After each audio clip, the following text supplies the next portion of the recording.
Halo semuanya, kami dari kelompok 10 akan mempresentasikan materi kami mengenai analisis kinerja laporan keuangan. Pertama-tama kami akan memperkenalkan anggota kelompok kami, yaitu Anissa Amini Simanjuntak, Erni Fitri Daeli, dan Ervina Juliarta Silaban. Adapun pembahasan dalam materi yang kami bawakan, yaitu yang pertama menghitung varians, yang kedua varians pendapatan, yang ketiga varians beban, yang keempat varians dalam praktek, yang kelima keterbatasan analisis varians, dan yang keenam adalah tindakan manajemen. Yang pertama yaitu menghitung varians, ada varians pendapatan dan varians beban. Perusahaan bisa mengidentifikasikan setiap varians dengan manajer individual yang bertanggung jawab untuk itu. Analisis jenis ini adalah alat yang sangat ampuh. Tanpanya, kemanjuran anggaran laba akan sangat terbatas. Kerangka analisis yang digunakan dalam analisis varians meliputi ide-ide berikut ini. Yang pertama, mengidentifikasikan faktor-faktor penyebab kunci yang mempengaruhi laba, kemudian merinci varians laba keseluruhan berdasarkan faktor-faktor penyebab kunci tersebut, kemudian fokus pada dampak laba dari varians dalam setiap faktor penyebab. Keempat, mencoba untuk menghitung dampak yang spesifik dan dapat dipisahkan dari setiap faktor penyebab dengan cara memvariasikan satu faktor saja, sementara faktor-faktor lainnya dianggap konstan. Yang kelima, menambahkan kompleksitas secara bertahap, lapis per lapis, mulai dari tingkat yang paling mendasar. Dan yang terakhir, menghentikan proses tersebut ketika kompleksitas yang ditambahkan di tingkat yang baru dibuat tidak dijustifikasi dengan tambahan wawasan mengenai faktor-faktor penyebab yang mendasari varians laba keseluruhan. Nah, adapun untuk menghitung varians pendapatan, yang pertama varians harga penjualan dihitung dengan mengalihkan selisih antara harga aktual dan harga standar dengan volume aktual. Yang kedua, varians bauran dan volume. Seringkali varians bauran dan volume tidak dipisahkan. Persamaan untuk gabungan keduanya adalah varians bauran dan volume sama dengan volume aktual dikurang volume yang diselenggarakan. Kemudian varians bauran diakibatkan dari menjual proporsi produk yang berbeda dari yang diasumsikan dalam anggaran. Varians bauran sama dengan total volume penjualan dikurang volume penjualan aktual.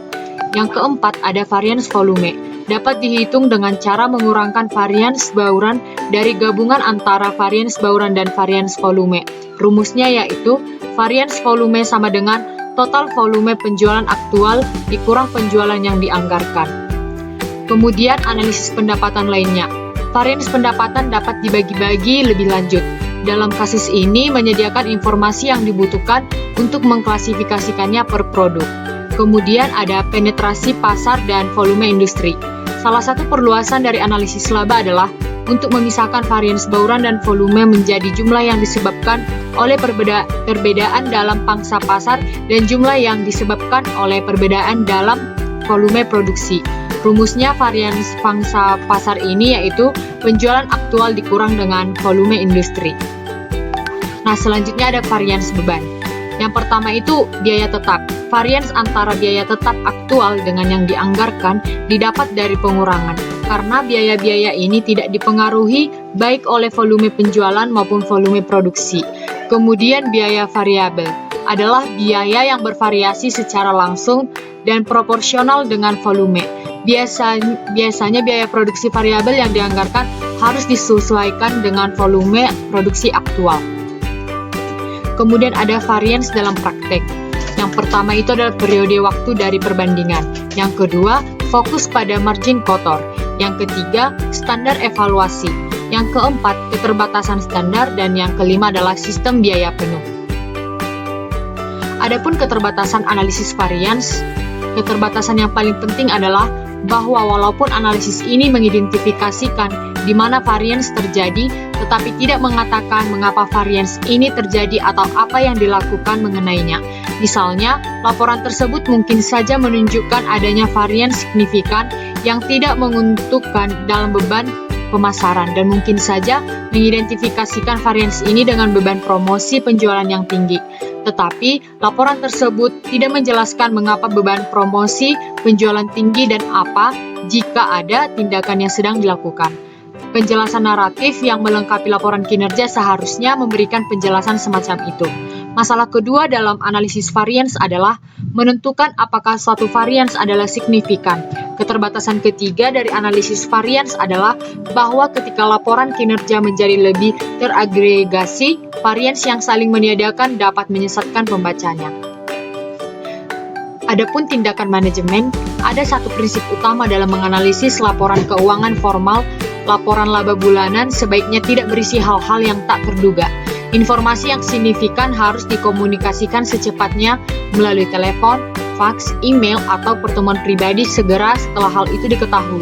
Laporan formal mengonfirmasikan kesan umum bahwa manajer senior telah mengetahui dari sumber-sumber tersebut. Salah satu manfaat utama dari laporan formal adalah bahwa laporan tersebut memberikan tekanan yang diinginkan pada manajer di tingkat yang lebih rendah dan untuk mengambil tindakan perbaikan atas inisiatif mereka sendiri. Nah, adapun kesimpulan dari materi yang kami bawakan yaitu para manajer unit bisnis melaporkan kinerja keuangan mereka kepada manajemen senior secara teratur, biasanya per bulan. Laporan formal terdiri dari perbandingan antara pendapatan dan biaya aktual dengan jumlah yang dianggarkan. Selisihnya atau varians antara kedua jumlah ini dapat dianalisis pada beberapa tingkatan yang rinci. Analisis ini mengidentifikasikan penyebab varians antara laba yang dianggarkan dan jumlah yang berkaitan dengan masing-masing penyebab.